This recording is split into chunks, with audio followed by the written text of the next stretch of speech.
Oh. Yan. Lalagay tayo ng lotion. Okay. So sa I love you massage, ito yung napakasimple lang kasi para lang tayong nagmamasahe na nagsusulat ng letters I, L, tsaka U.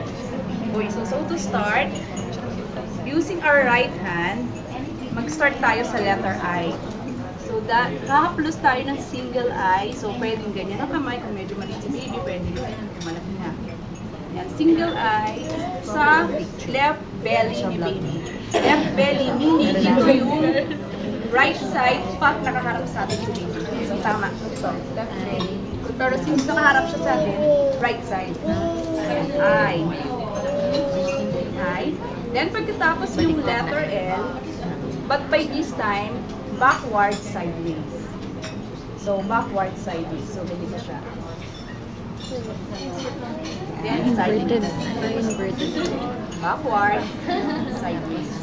How much pressure ang kailangan? Yun, ang pressure. Tansya rin. Yes, oo. Kasi since si baby is, maano pa siya, lalo na kung infant, kailangan yung pressure na i-release natin very mild lang.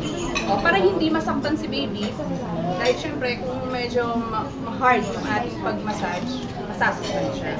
Then, ang last natin is yung U. So, by this time, inverted U, baliktad na U. So, it goes like this. So, kung ilitin ko, I, tapos, love, Mga ilang repetition. as long as si baby is komportable at nag-e-enjoy siya, pwede mo gawin ang gawin. Oo. Kasi diba, depende kasi dapat tayong mga mommy very sensitive naman tayo sa pakiramdam ni baby. Yun yung number one naman natin yung mga mommy.